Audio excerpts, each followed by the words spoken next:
di Indonesia. Semuanya luar biasa, hanya di Sindo TV.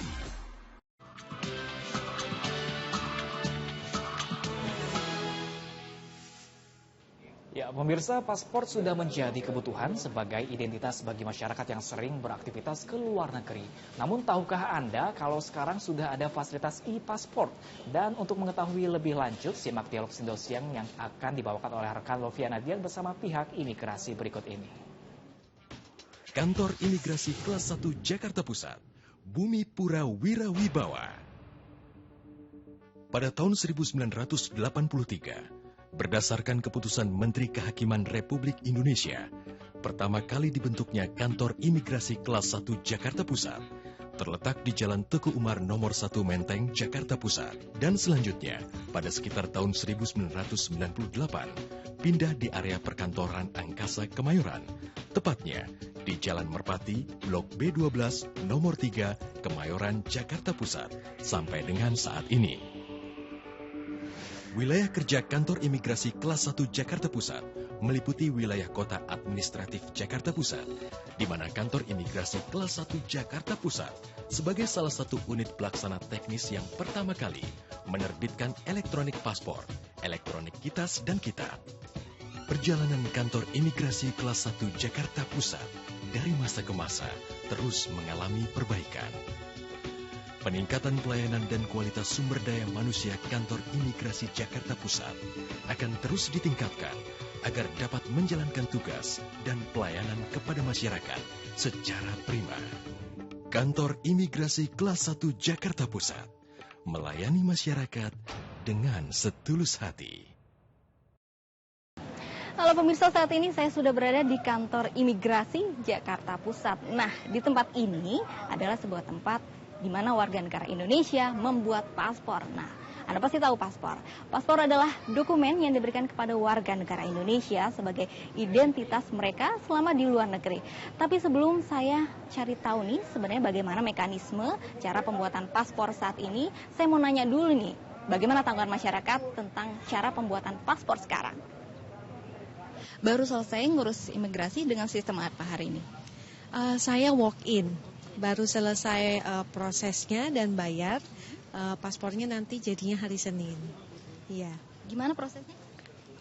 Cukup simple, cukup jelas, tempatnya juga nyaman.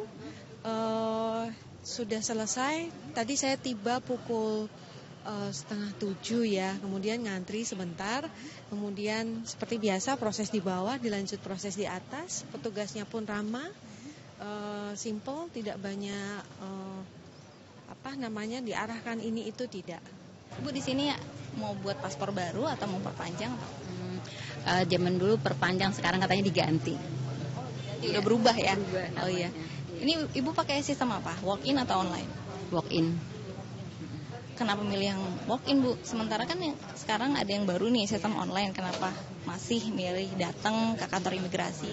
Ya, karena mungkin kita kurang update. Jadi kemarin dengan teman-teman langsung aja datang ke sini gitu. Katanya cepet kok. Cuma nyatanya gimana nih, Bu? Cepet apa enggak di sini? Cepet, iya. Jadi kita datang tadi jam 7, langsung dilayanin untuk antri nomor. Kemudian ke atas jam 8, udah langsung cepet. Selesai, foto sekalian wawancara. Antriannya panjang nggak di sini, Bu? Enggak, tadi saya nomor berapa? 19. Iya.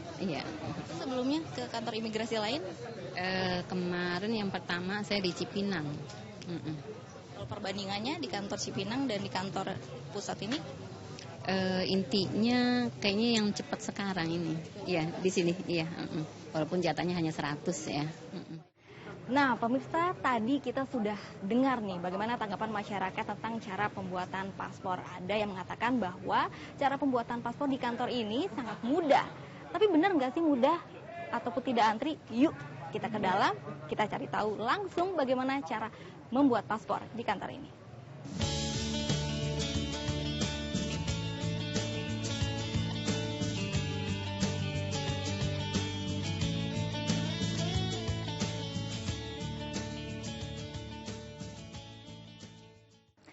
Ya, pemirsa, setelah tadi kita sudah mengetahui bagaimana cara pembuatan paspor di kantor imigrasi Jakarta Pusat.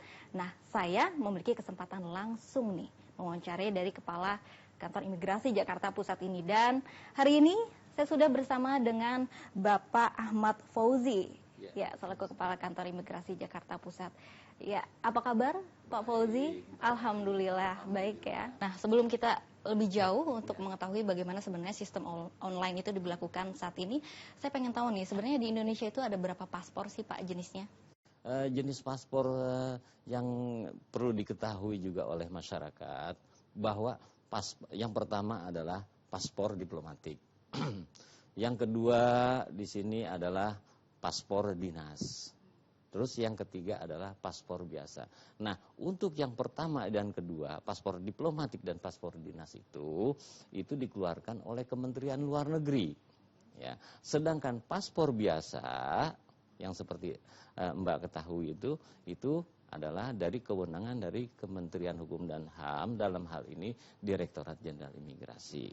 Oke, itu dari perbedaannya di situ. Iya. Nah, saya dengar-dengarnya ada yang baru juga, ada paspor elektronik seperti itu. Nah, sebenarnya perbedaan apa sih Pak paspor elektronik dengan yang biasa itu? Oh, masalah perbedaan paspor e-pasport ya istilahnya.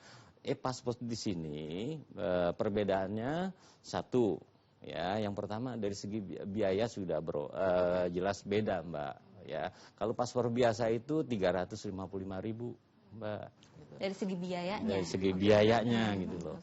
Nah, kemudian kalau sedangkan e-pasport itu 655.000. Ya, Pak Fauzi, sepertinya banyak kemudahan saat ini yang didapat untuk masyarakat Indonesia untuk membuat paspor itu sendiri. Nah, kita ingin tahu nih kemudahan lain apa yang diberikan kepada masyarakat Indonesia di Kantor Imigrasi Jakarta Pusat sendiri. Tapi tahan dulu Pak Fauzi, kita akan jeda terlebih dahulu. Ya, pemirsa, Dialog Sindo Siang akan kembali sesaat lagi.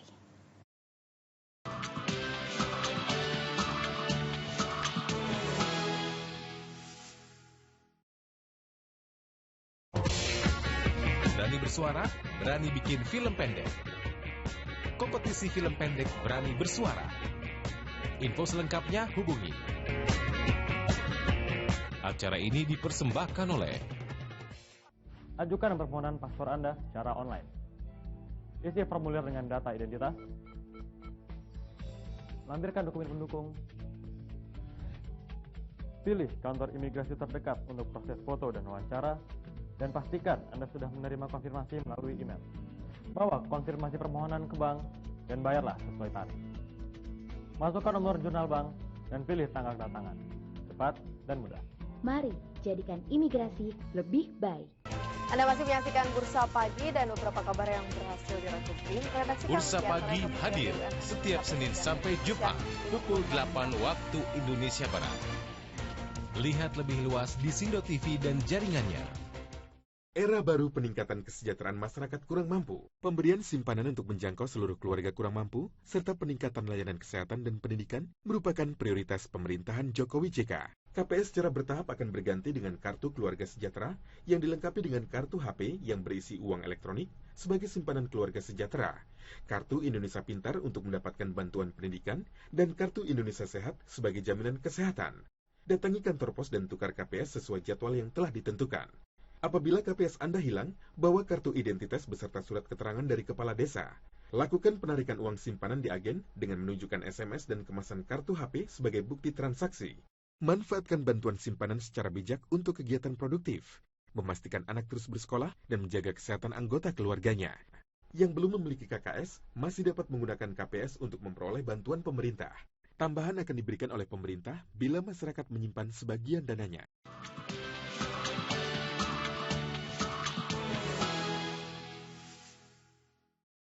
Ya, pemirsa, masih bersama kami di Dialog Sindo Siang, masih juga bersama dengan Bapak Ahmad Fauzi, Kepala Kantor Imigrasi Jakarta Pusat sendiri. Nah, sebenarnya kalau untuk siapa saja yang mendapatkan dari e-paspor sendiri itu ada batasannya nggak Pak? Maksudnya untuk di bawah umur tidak bisa mendapatkannya atau seperti apa? Tidak ada batasnya, Mbak. Jadi ke setiap warga negara Indonesia pun, baik itu anak kecil, ya, tua, dewasa, apapun, siapapun bisa, Mbak. Persyaratan pun sama dengan untuk paspor yang biasa itu, Pak. Oke, berbicara tentang kepemilikan paspor nih Pak di bawah umur. Sebenarnya kalau orang yang berusia di bawah umur itu cara mendapatkannya seperti apa? Apakah butuh akte kelahiran di situ atau seperti apa? Sudah pasti Mbak ya. Yang pertama kali yang bersangkutan bagi siapapun yang masih memiliki anak ya, yang di bawah umur, untuk yang bersangkutan nanti anaknya itu biasanya kita mintakan KTP kedua orang tuanya, Mbak. KTP kedua orang tuanya untuk bagi anak yang di bawah umur dan bahkan kedua orang tuanya pun harus hadir, Mbak. Harus mendampingi. Jadi semua bisa ya Pak ya, semua bisa mendapatkannya asalkan ada data-data identitas dari masing-masing warga negara Indonesia. Pak Fauzi, tadi saya melihat bahwa masih saja ada begitu ya orang-orang yang datang ke sini untuk mengajukan cara pembuatan paspor secara sendiri. Cuman ada juga loket yang menyediakan dari cara pembuatan secara online. Bagaimana mekanismenya di kantor ini Pak? Mekanismenya begini Mbak ya, baik yang online ya maupun yang walk-in atau yang antri datang langsung itu sama-sama nanti terintegrasi Mbak pelayanannya. Jadi nanti baik yang masyarakat yang melalui online kita ada petugas kita, tinggal yang bersangkutan lapor saja ya. Kemudian yang dengan antrian untuk yang walk-in atau datang langsung ke kantor imigrasi juga ada. Jadi nanti terintegrasi gitu. Sudah secara sistematis begitu diatur ya Pak ya. Ya. Pak Fauzi, ini bila kita menemukan kasus bahwa si pemohon ini batal mengurus paspor sendiri, apakah uang yang sudah diberikan kepada kantor imigrasi itu bisa diuangkan kembali balik begitu kepada pemohonnya? Menurut ketentuan yang berlaku, seseorang yang mengurus paspor kemudian batal dan sudah terlanjur yang bersangkutan bayar, itu tidak dapat ditarik kembali, Mbak. Tidak dapat ditarik bisa. Kembali ya, Pak ya? Iya. Karena sudah disetorkan ke kas negara. Ya.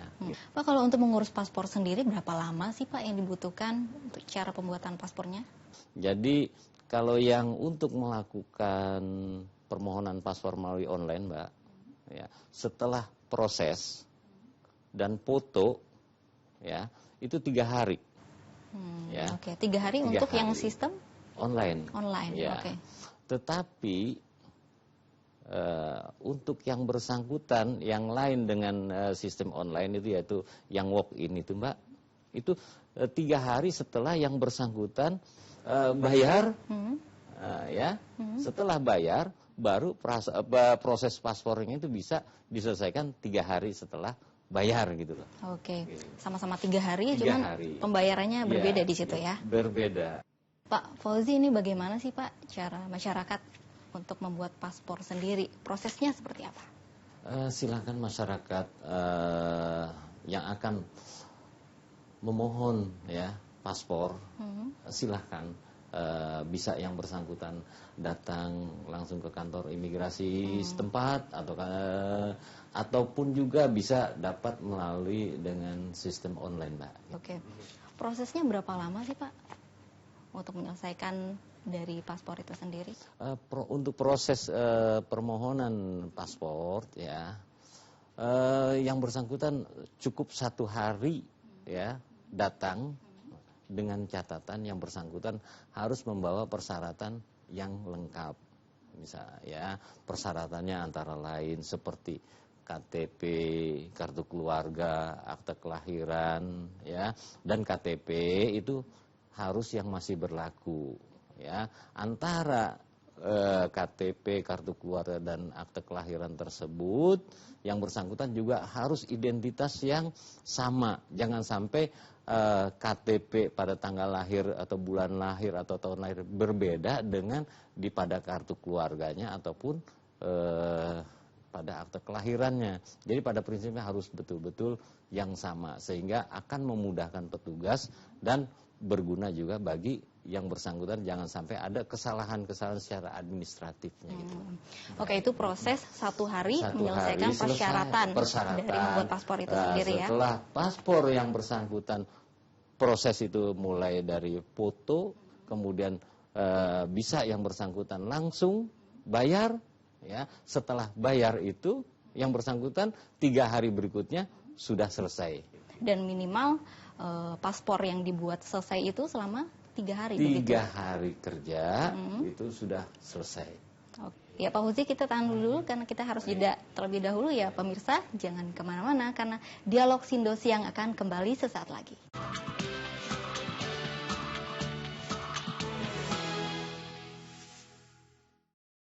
Ajukan permohonan paspor Anda secara online. Isi formulir dengan data identitas. Lampirkan dokumen pendukung. Pilih kantor imigrasi terdekat untuk proses foto dan wawancara. Dan pastikan Anda sudah menerima konfirmasi melalui email. Bawa konfirmasi permohonan ke bank dan bayarlah sesuai tarif. Masukkan nomor jurnal bank dan pilih tanggal kedatangan. Cepat dan mudah. Mari jadikan imigrasi lebih baik. Mau apa? Mau ketemu sama presiden? Ke saya dulu, karena saya adalah sekretarisnya presiden. Sibuknya sekretaris presiden? Sore Pak Presiden. Kira-kira stres nggak ya dia dengan segala kesibukannya? Negeri setengah jadi pada hari dan jam berikut. Lihat lebih luas di Sindo TV dan jaringannya. Di lokasi syuting, kita tahu kegiatan mereka. Tapi bagaimana kalau di luar itu? On location, hadir pada hari dan jam berikut. Lihat lebih luas di Sindo TV dan jaringannya.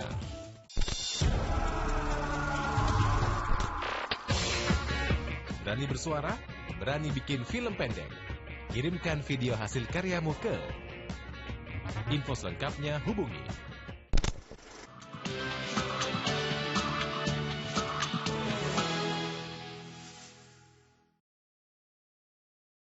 Ya Pak Fauzi, masih melanjutkan perbincangan menarik kita dengan Bapak Ahmad Fauzi. Pak Fauzi, Pak setelah foto dan wawancara nih apa lagi sih Pak tahap selanjutnya untuk cara penerbitan paspor itu sendiri Pak? Untuk penerbitan paspor setelah yang bersangkutan wawancara, setelah bersangkutan foto, ada beberapa tahapan yang perlu diketahui. Yang pertama ya tahapan verifikasi. Kemudian tahapan adjudikasi, kemudian tahapan cetak, kemudian tahapan laminasi, kemudian uji kualitas, dan yang terakhir itu adalah pengesahan dari pejabat yang ditunjuk. Pada tahapan verifikasi ini petugas kita akan memeriksa seteliti mungkin ya terhadap permohonan atau berkas yang diajukan oleh pemohon. Nah, kemudian berikutnya juga dalam tahap adjudikasi, petugas kita ini akan betul-betul meneliti apakah sudah betul-betul validasinya bagaimana, apakah yang bersangkutan pernah mempunyai paspor ataukah tidak, ya. Kalau betul-betul yang bersangkutan sudah clear, pada tahap berikutnya baru bisa paspor itu bisa dicetak.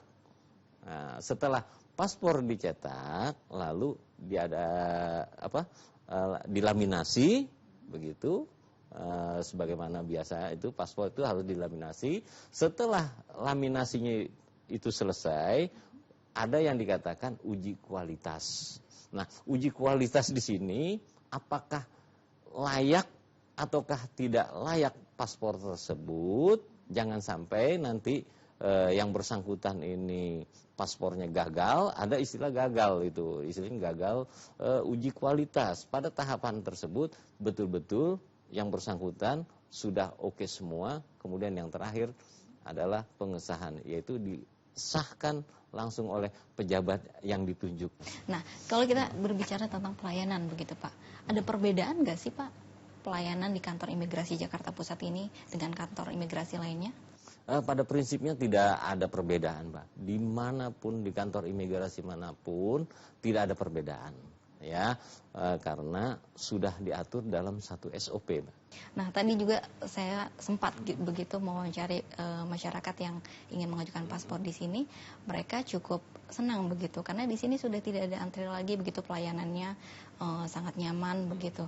Apa dari kantor imigrasi sendiri pelayanannya memang sudah diistimewakan begitu? Ada sisi keistimewaan dengan kantor imigrasi lainnya?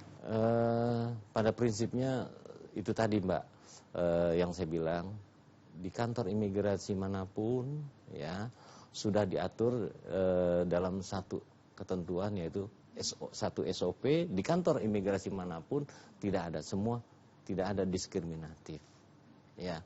Perlu saya tambahkan di sini, kecuali mungkin ada orang yang sakit di rumah sakit ya, misalkan ada yang di rumah sakit itu, kita bisa Mbak, dengan alat yang kita miliki juga kita bisa jemput pelayanan. Misalkan orang tersebut sakit di rumah sakit yang harus dibawa atau berobat ke luar negeri, itu pun dengan ketentuan-ketentuan yang berlaku. Ya, dalam arti yang bersangkutan memang sudah harus dilakukan foto di tempat atau apa. Itu dari sisi kelebihan dari pelayanan itu sendiri. Nah, cuman di balik itu mungkin masyarakat ada yang mengeluh gitu. Bagaimana cara masyarakat menyampaikan keluhannya kepada kantor imigrasi? Bagi masyarakat yang mungkin kantor imigrasi diberikan pelayanan yang kurang puas, ya, masyarakat bisa langsung sebetulnya melaporkan langsung kepada petugas pelayanan kita, ya, petugas pengaduan masyarakat. Mungkin juga bisa melalui situs kementerian, ya, bisa juga melalui situs Direktorat Jenderal Imigrasi. Oke, ada aspirasi dari masyarakat tentunya diterima begitu ya kepada kantor imigrasi sendiri. Nah, di sini kita berbicara tentang kendala. Sejauh ini ada nggak sih Pak kendala yang ditemukan begitu kasus dari pengurusan paspor itu sendiri? Gitu, seperti mungkin ada paspor ganda, masih banyak paspor ganda seperti itu. Bagaimana menurut Bapak? Kendala atau itu Pak pasti ada Mbak ya. Mungkin ada yang bersangkutan tidak melampirkan paspor karena yang bersangkutan pernah punya paspor, tetapi dia mengakunya itu dia mungkin ketika saat diwawancara dia bilang dia tidak pernah memiliki paspor, tetapi ketika pada saat pada tahapan diadjudikasi oleh petugas kami nanti itu ketahuan ya. Itu kecil sekali, tapi apabila saya himbau juga kepada masyarakat, apabila sudah pernah memiliki paspor kemudian ganti paspor atau penggantiannya itu, tolong untuk dilampirkan bukti bahwa yang bersangkutan mengajukan paspor dengan persyaratan yang telah ditentukan. Begitu. Sejauh ini masih banyak Pak yang ditemukan kasus paspor ganda itu di kantor imigrasi. Alhamdulillah berkat sistem yang kita yang sudah sangat maju sekali ya, sangat maju sekali Mbak. Apabila orang pernah punya paspor tapi dia tidak mengaku punya paspor, walaupun bagaimana tetap ketahuan Pak, karena kita sudah ada biometrik ya gitu. Oke, selama ini berhasil begitu ya meminimalisir dari paspor ganda itu sendiri. Iya. Oke, Pak Fauzi, ini closing statement. Mungkin Pak Fauzi ada pendapat kepada masyarakat tentang bagaimana masyarakat untuk membuat paspor. Silakan. Terima kasih Mbak ya. Saya himbau kepada masyarakat yang akan memohon permohonan paspor di kantor imigrasi kelas 1 Jakarta Pusat ini, silahkan langsung ya berhubungan kepada petugas ya, kepada petugas kami, siap untuk memberikan pelayanan yang terbaik untuk kita semua tentunya, dan masyarakat khususnya di wilayah Jakarta Pusat. Ya, terima kasih Pak Fauzi telah memberikan waktu kepada kami. Sama-sama. Langsung bagaimana masyarakat cara pembuatan paspor itu sendiri. Ya, pemirsa, demikian perbincangan menarik kita tentang bagaimana mekanisme dari pembuatan paspor saat ini dengan Bapak Ahmad Fauzi selaku Kepala Kantor Imigrasi Jakarta Pusat. Dan setelah jeda berikut, Anda jangan kemana-mana karena nanti saya akan kembali membahas tentang bagaimana perjalanan sistem penerbitan paspor di Indonesia bersama Direktur Dokumen Perjalanan, Visa dan Fasilitas Keimigrasian, Bapak Marioto Sumadi. Setelah jeda berikut ini.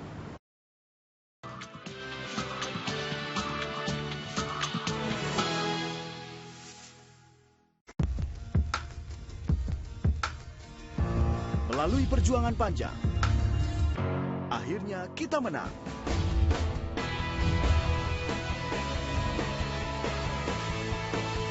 Terima kasih Bobotoh.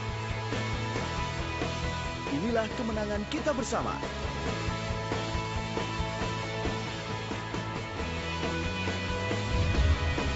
Saksikan reality show Mimpi Bobotoh.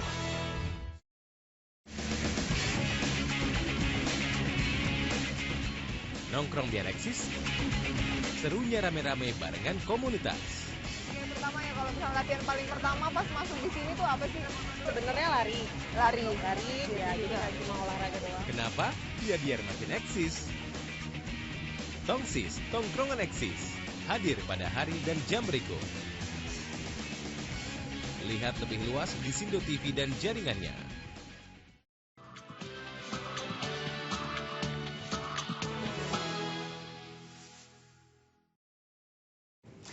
Ya pemirsa, seperti yang sudah saya informasikan di segmen sebelumnya, kita akan mewawancari dari Direktur Dokumen Perjalanan atau Visa dan Fasilitas Keimigrasian. Ada bersama saya sekarang Bapak Marioto Sumadi. Selamat siang Pak Marioto. Selamat siang. Sehat ya Pak ya? Alhamdulillah. Alhamdulillah. Ini gimana Pak, pemerintahan baru menggalakkan di bidang imigrasi, apakah ada yang baru di bidang keimigrasian? Sistemnya seperti apa? Apakah didorong juga untuk seperti visi Pak Jokowi, kerja dan kerja begitu? Ya, visi kita sudah lama ya, bahwa pelayanan keimigrasian itu terus kita lakukan evaluasi, ya. Kita review, kemudian selalu kita memperhatikan apa yang menjadi harapan masyarakat. Sehingga setiap saat pelayanan keimigrasian terkait dengan tata laksana atau bisnis prosesnya selalu kita sesuaikan dengan apa yang menjadi harapan masyarakat.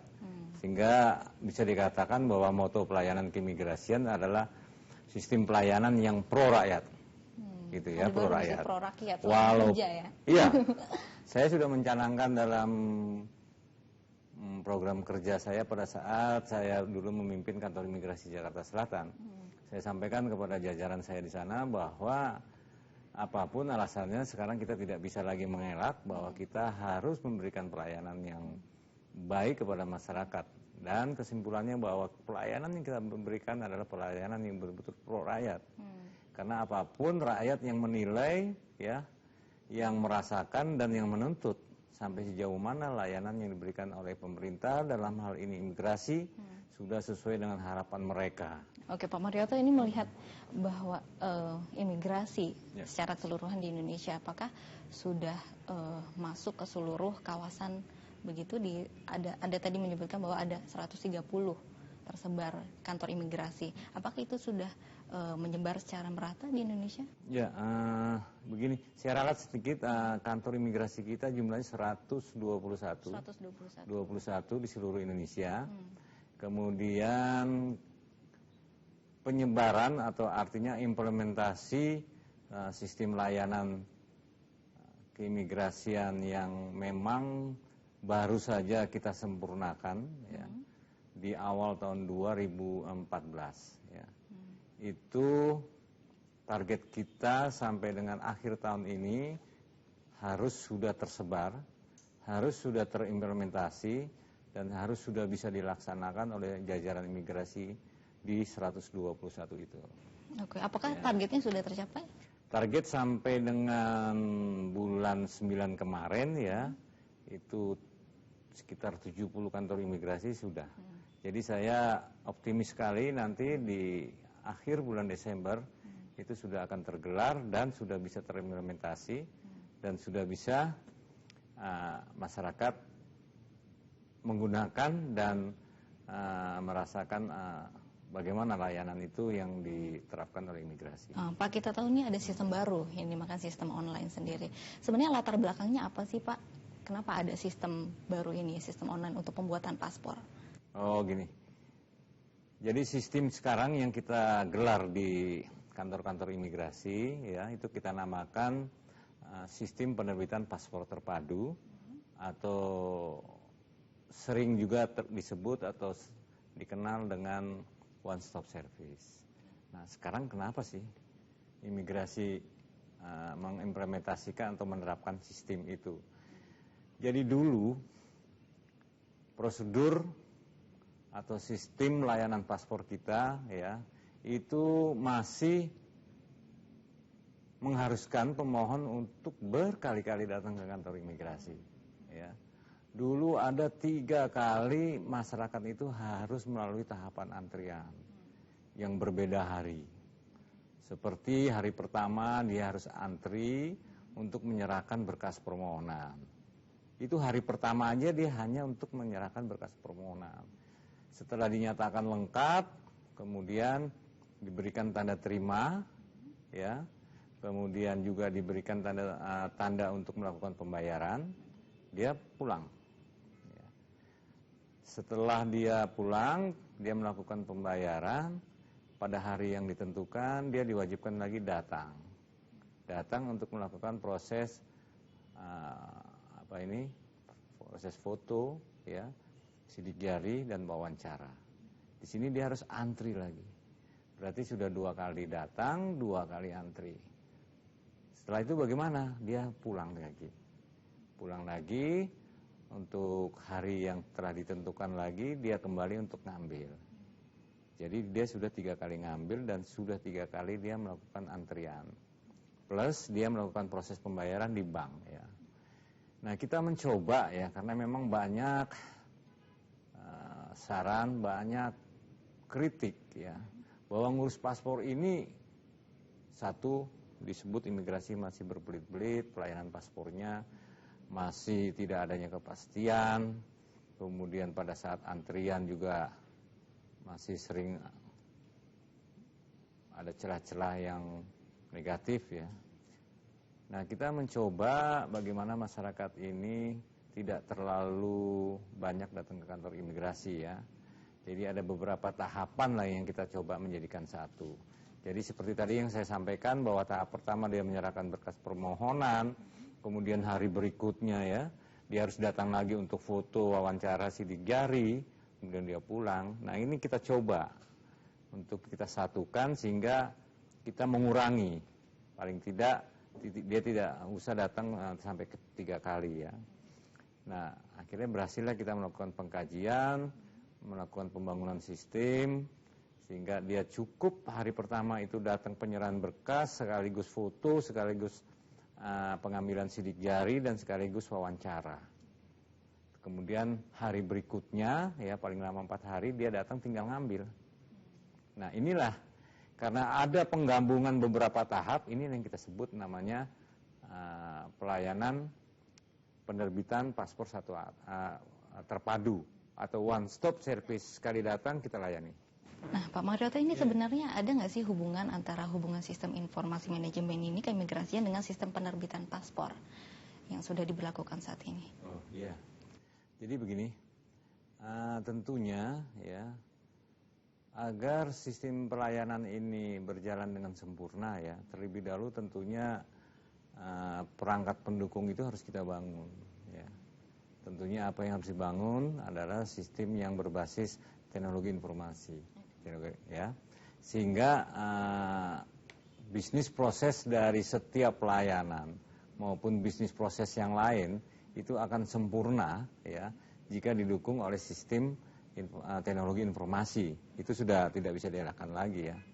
Nah, imigrasi sendiri di awal tahun 2007 ya, akhir 2006 itu kita sudah mulai membangun yang namanya sistem informasi manajemen keimigrasian ya, dalam rangka mendukung fungsi-fungsi yang ada di imigrasi.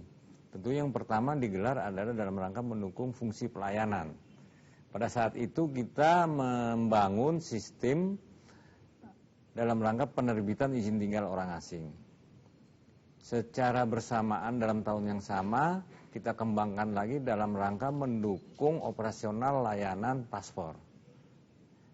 Dengan dibangunnya sistem informasi manajemen keimigrasian, sudah otomatis semua ya bisnis proses itu terhubung ya. informasi maupun data itu terhubung dengan satu sistem teknologi informasi. Jelas itu ada hubungannya. Nah, kita tahu bahwa ada paspor elektronik, Pak. Itu memudahkan masyarakat. Tapi asal-usulnya bagaimana sih, Pak? Penerapannya seperti apa? Manfaat dari paspor elektronik sendiri seperti apa? Ya, jadi tentunya perbedaannya sangat besar ya antara paspor elektronik dan paspor non-elektronik.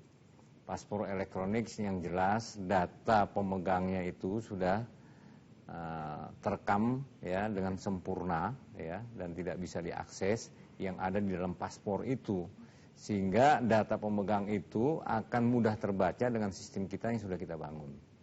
Itu kenapa paspor elektronik itu kita adakan dalam rangka pengamanan data pemegangnya kalau dilakukan upaya-upaya penyalahgunaan.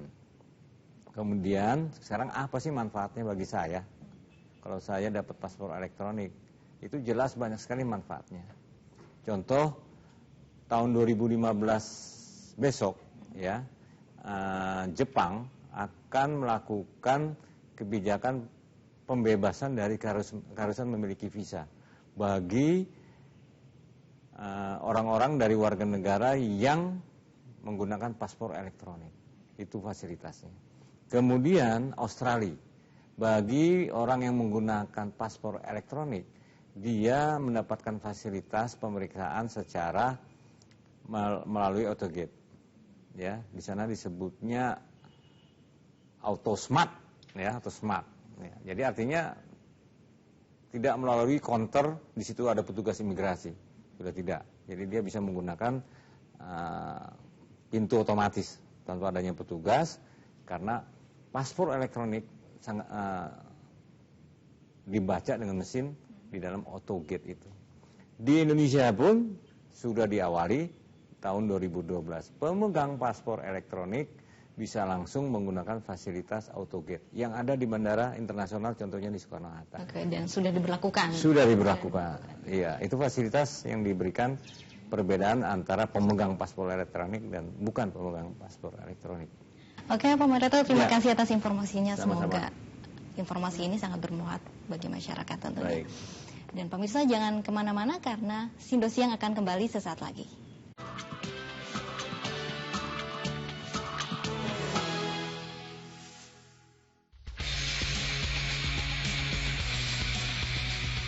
Kalau yang terbaik dikumpulkan, pasti seru dan menarik. 5 teratas dari berbagai kategori.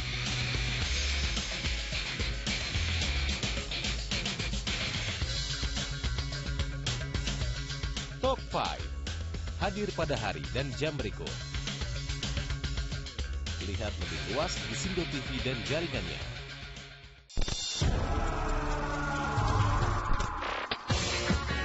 Berani bersuara? Berani bikin film pendek? Kirimkan video hasil karyamu ke info selengkapnya hubungi. Karena BBM naik, maka umumnya dolar juga Tepat naik. bagi Anda yang ingin merintis suatu usaha atau bisnis. Infobis, setiap Senin sampai Jumat pukul 17 waktu Indonesia Barat. Lihat lebih luas di Sindo TV dan jaringannya.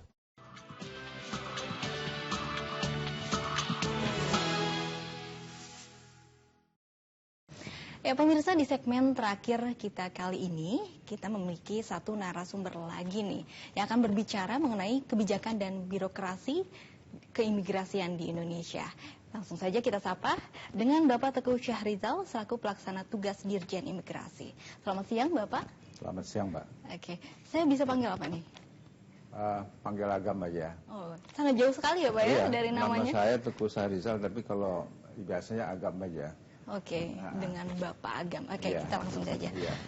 Pak Agam, sebenarnya kebijakan dari penerbitan paspor di Indonesia ini seperti apa sih secara keseluruhan? Memang sebetulnya ini merupakan suatu komitmen dari Direktorat Jenderal Imigrasi. Artinya seluruh kita memiliki kantor imigrasi itu sekitar ada 130 lebih ya kira-kira di seluruh Indonesia, dan kami semua berkomitmen bahwa kita akan akan memberikan suatu layanan yang sebaik-baiknya kepada masyarakat. Artinya memang itu merupakan suatu komitmen dan fungsi dari salah satu fungsi daripada imigrasi, ya, selain melakukan penegakan hukum dan kemudian juga sebagai security, ya, keamanan, dan kemudian juga sebagai fasilitator untuk pembangunan dan kesejahteraan masyarakat. Salah satunya adalah melakukan pelayanan. Jadi tidak hanya penegakan hukum, ya, tapi kita melakukan pelayanan. Inilah komit kami, dan kemudian sesuai juga dengan 8 area perubahan birokrasi, reformasi birokrasi. Salah satunya adalah untuk meningkatkan kualitas daripada pelayanan ini sendiri. Oke, berbicara mengenai birokrasi, Pak, apakah pemerintahan yang baru ini ada perubahan dari birokrasi imigrasi saat ini? Jelas sementara ini kita apa yang sudah kita lakukan, inilah yang kita lakukan. Artinya memang dari sebelum-sebelumnya kita banyak melakukan perubahan-perubahan, cukup banyak ya yang kita lakukan perubahan-perubahan. Bagaimana untuk memberikan kemudahan kepada masyarakat. Kalau imigrasi itu salah satunya produk kami itu adalah paspor, surat perjalanan, untuk surat perjalanan atau dokumen perjalanan. Jadi inilah yang produk inilah yang sebetulnya kalau dibilang kebutuhan primer tidak juga gitu ya. Sebetulnya inilah kesempatan ini kami coba memberikan penjelasan bahwa paspor itu sekarang juga bisa dibuat di mana-mana dan kemudian juga bisa dilakukan secara online. Jadi oleh sebab itu kita lakukan terobosan-terobosan ya, bagaimana memberi kemudahan kepada masyarakat. Jadi kalau sekarang ini kalau kita jalan di Jakarta, Jakarta itu dari mungkin hanya sekian kilometer, tapi jarak yang pendek itu bisa beberapa jam kita bisa tempuh. Nah inilah yang terobosan ini kami coba lakukan dengan mereka itu sebetulnya kalau di rumah saja untuk mengajukan permohonan paspor bisa gitu ya. Oke, caranya kayak gimana Pak sekarang? Ya sambil duduk-duduk ngopi-ngopi di rumah, terus masuk ke website imigrasi dan kemudian ajukan permohonan. Nanti semua tampil semua di situ. Oh, dan ya. itu merupakan sistem baru dari imigrasi? Iya, baru juga tidak ya, sudah lama kami lakukan. Tapi inilah yang belum tentu semua masyarakat juga tahu. Dan acara ini saya pikir suatu kesempatan yang cukup baik ya, bahwa masyarakat itu kalau untuk mengajukan permohonan paspor tidak harus datang ke kantor imigrasi. Dia masuk ke website kami ya, ajukan nanti kapan yang dia tinggal milih saja sebetulnya. Kantor imigrasi di seluruh Jakarta ini ada mungkin saya 7, kalau saya hitung-hitung 7 ya.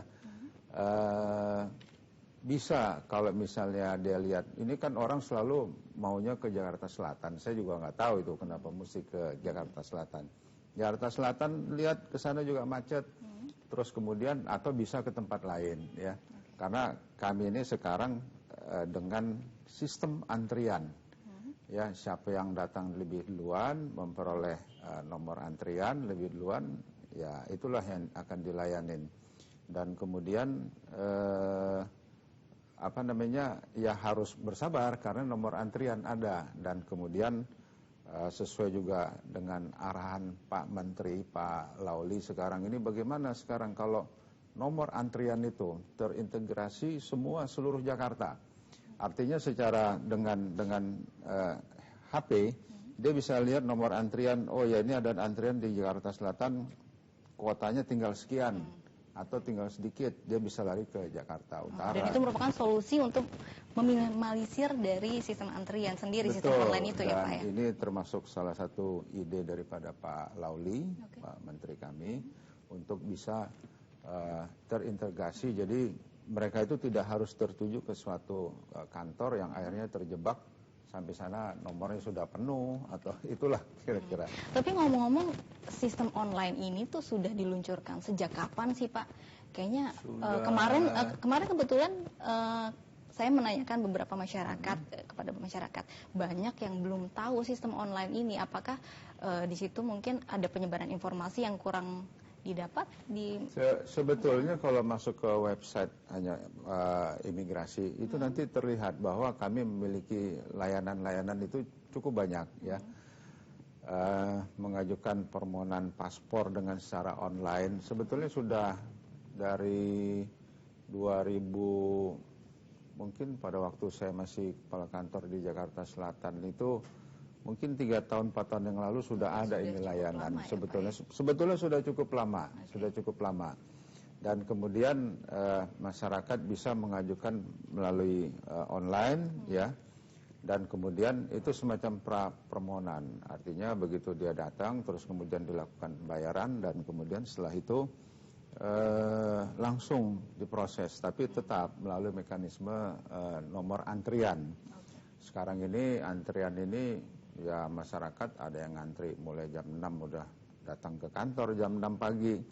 Yang seharusnya tidak harus seperti itu. Dia bisa melihat ke semua nomor antrian. Nah, selain layanan online ya, kami bisa langsung walk-in.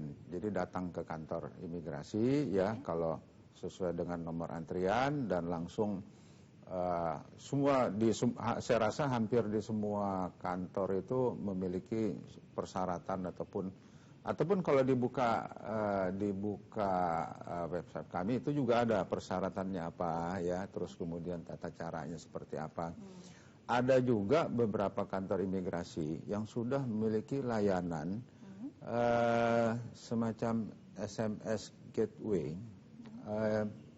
Begitu mereka ataupun ada istilahnya itu apa ya, jadi ada suatu layanan begitu dia masuk suatu kantor dalam radius 1 kilometer itu langsung ke broadcast Anda memasuki kantor imigrasi apa gitu ya, ini layanannya apa dan kemudian semua ada di situ.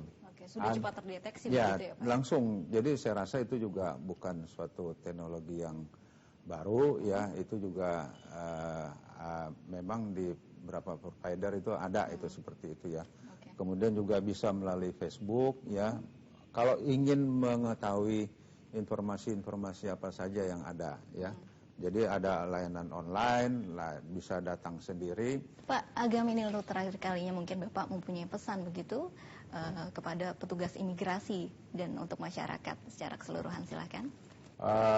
Jelas kepada pejabat ataupun petugas imigrasi, saya mengajak ya untuk semua rekan-rekan pejabat imigrasi di seluruh Indonesia untuk betul-betul meningkatkan disiplin, menjunjung tinggi integritas kita terhadap organisasi kita sendiri. Marilah kita sama-sama menjaga dan kemudian semua SOP yang memang sudah ditentukan laksanakan dengan baik ya, layanin masyarakat dengan transparan dan mencoba untuk bertindak profesional ya, karena kita harus memberikan layanan itu transparan dan artinya juga tidak hanya transparan tapi equal, sama siapapun orangnya, kita harus memberikan suatu layanan yang sama ya. Dan kemudian juga bagi masyarakat yang akan mengajukan permohonan layanan imigrasi, ajukanlah sendiri ya, datang sendiri. Saya rasa sekarang pelayanan imigrasi sudah sangat maju ya, banyak terobosan-terobosan yang kita lakukan. Saya rasa ajukan permohonan paspor dan ataupun layanan penggantian ya sesuai dengan ketentuan yang memang sudah ada. Oke, terima kasih Pak Agam, semoga menjadi informasi yang menarik bagi masyarakat tentunya.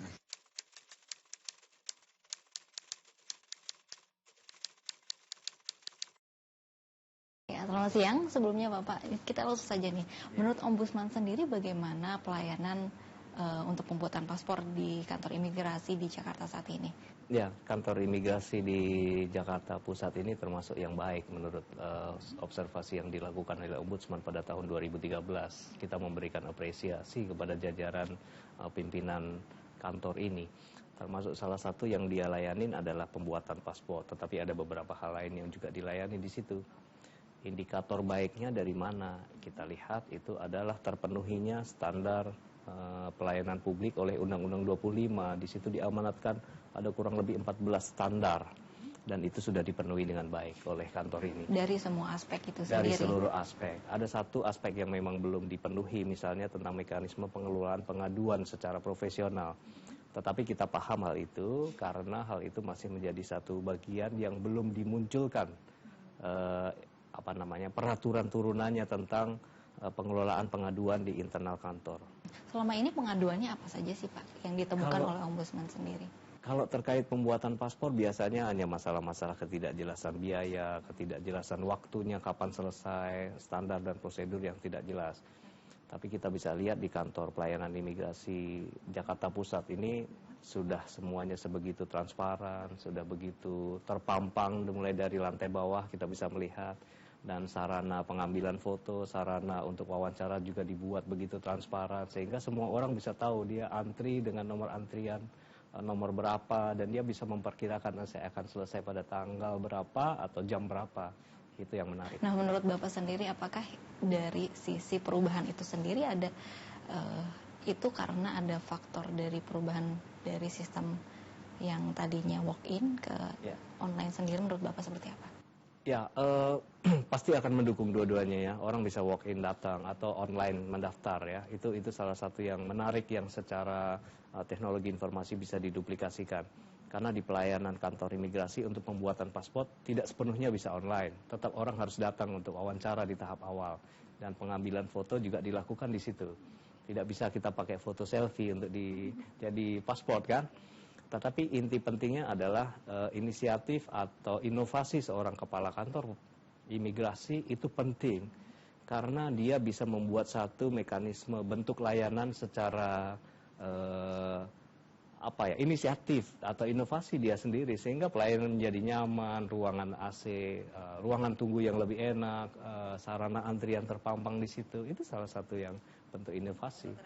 Ya pemirsa, jangan kemana-mana karena Sindo Siang akan kembali saat lagi. Ya pemirsa, informasi tadi menutup jumpa kita dalam Sindo Siang pada hari ini. Update terus informasi Anda di sindonews.com dan jangan lupa saksikan terus Sindo Siang yang akan hadir setiap hari jam 11.30 hingga 14 siang. Saya Pram Senjaya dan kerabat kerja yang bertugas pamit undur diri. Terima kasih dan sampai jumpa.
Di lokasi syuting, kita tahu kegiatan mereka.